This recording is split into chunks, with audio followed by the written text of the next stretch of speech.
Eating good, served by Applebee's. We do this every week, and essentially players that are hot right now, and we ask the question, is this sustainable? And we start with someone who, it's amazing we're still having this conversation, Jay. Adam Thielen right now. I mean, he's coming off a week 6 where he had 28.5 points. He finishes as wide receiver 2 in fantasy.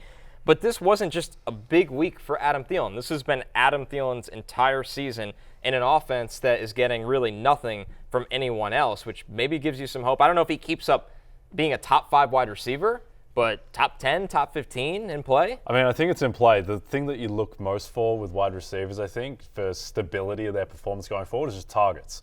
And the targets he's seeing are completely insane. He's gotten 13-plus targets in 3 of his past 4 games.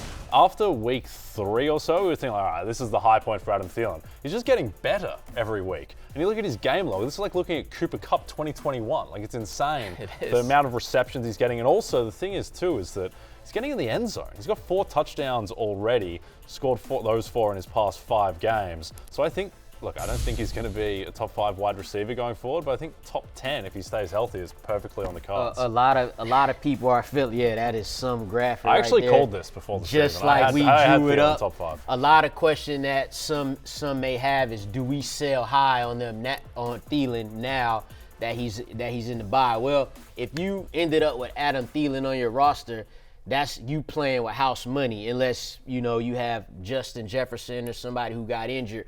But you playing with house money. I would tell people, if you're thinking about selling Adam Thielen high, think about this. Their next game, they have the Texans. That don't scare you too much. Then they got Indy.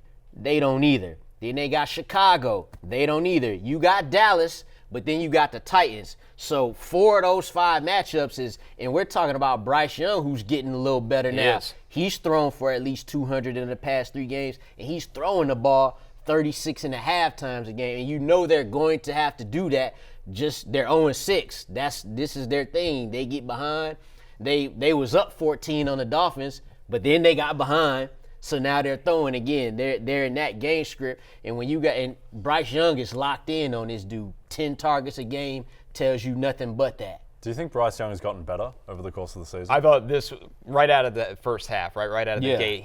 That's the closest he's looked to Alabama, Bryce Young. And of course, reality hits. You don't want to get into a track meet with Miami. They're going to make adjustments against you in the second half. But in terms of seeing the field, throwing with anticipation, throwing with confidence and on time and accurately, this was his best performance. And that alone makes me align with you, Lawrence, that I'm not selling Adam Thielen right now. You could sell him, but it better be, because everything is negotiable. Yes. But oversell, play your hand, and bring this up, hey man, he got the Houston Texans and the Bears and the Colts, make it, dress it up real nice. And it feels like with so many other offenses, we see somebody poised for a breakout. We talk about it with Rashee Rice every week. We talk about it across the league.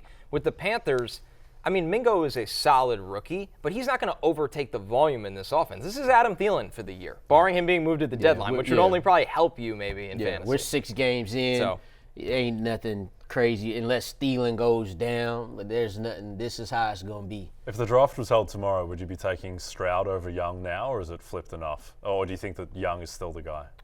I would never move off an evaluation in the first year, but it was close for a reason. Yeah. They were both easily top 8 players in the draft, and you could flip them either way depending what you want your offense to be.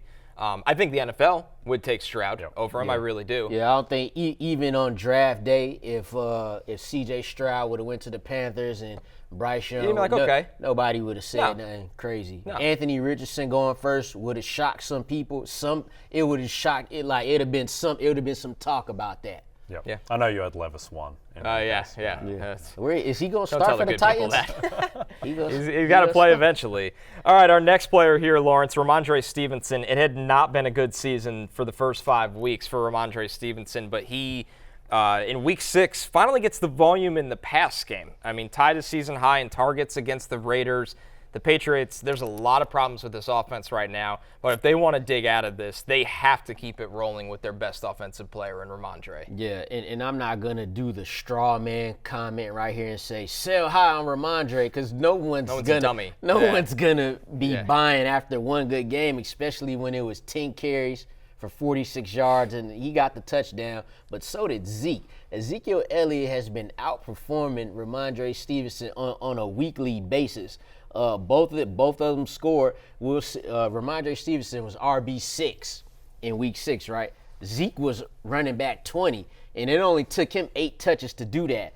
So he ate good in week 6, and I'm not gonna tell you to say hi because that's just me trying to fill Showtime. But if you got Ramondre Stevenson, enjoy that. I know we all said last week that we was going to close out the tab, but congrats to him on having a decent week. But I don't know if he'll be able to do that going forward, especially with Buffalo coming up.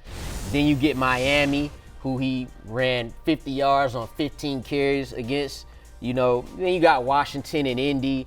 But, I don't know about that. Zeke, matter of fact, he had a long touchdown called back with a holding call. He hit the screen, ran about 6. Looked like Ohio State Zeke, to be honest. But, I'm